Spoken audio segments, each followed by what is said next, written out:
मैंने 17 साल की जवान साली की सवारी की थी।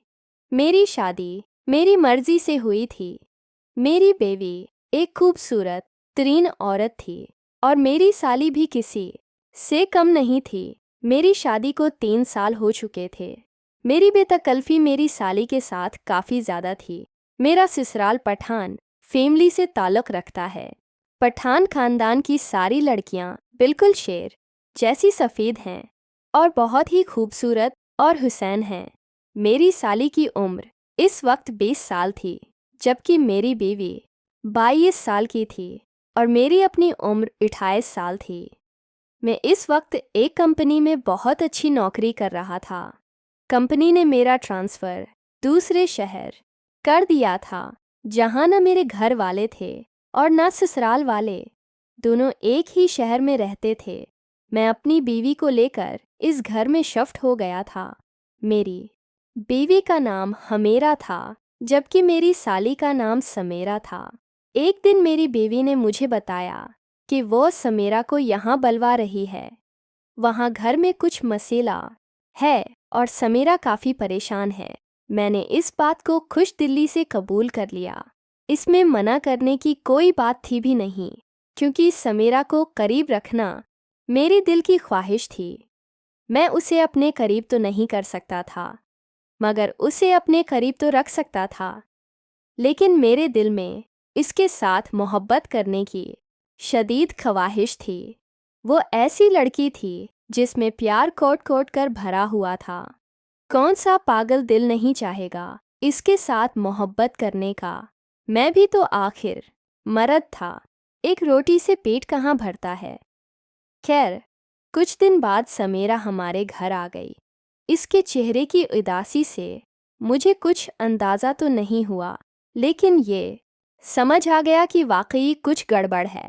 खैर, समीरा आ गई। अब इसे कुछ दिन यहाँ रहना था। वो मुझसे भी ज़्यादा बात नहीं कर रही थी।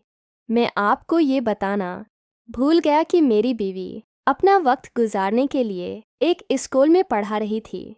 पूरा दिन वो अकेली होती थी, इसलिए उसने स्कूल में जॉब लगा ली। वो दिन में वापस घर आ जाती थी। खैर, समीरा को यहाँ रहते हुए एक हफ्ता हो गया था। मैं और मेरी बीवी तकरीबन रोज़ाना उसे बाहर ले जाते थे और रात को देर से वापस आते थे ताकि समीरा का दिल बहल जाए। मैंने अपनी बीवी से पूछा था कि वजह क्या है कि समीरा इतनी उदास और परेशान क्यों है, तो मेरी बीवी ने बताया कि अबू इसकी मर्ज़ी के खिलाफ उसकी शादी करना चाहते हैं। वो किसी और लड़के में दिलचस्पी रखती है, जबकि वालिद इसके खिलाफ अपने दोस्त के बेटे से शादी करवाना चाहते हैं। वो इससे शादी करना चाहता है और जब वो इनकार करती है तो उसके साथ ज़बरदस्ती कर रहा है। मैं ये सुनकर सोच में पड़ गया कि अब क्या करूं। समेरा तो किसी और में दिलचस्पी रखती है। वो कभी भी हाथ नहीं लगने देगी और अगर इसने शोर मचा दिया तो मेरी ज़िंदगी बर्बाद हो जाएगी। मगर एक रात अचानक मेरा अंदाज़ा गलत साबित हुआ। मेरी बीवी इस रात आराम से मेरे साथ गहरी नींद में थी।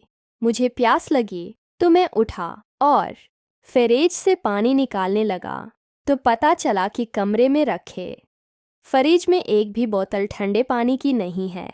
तो मैं कमरे से बाहर गया और किचन के फ्रिज से पानी पीना चाहा।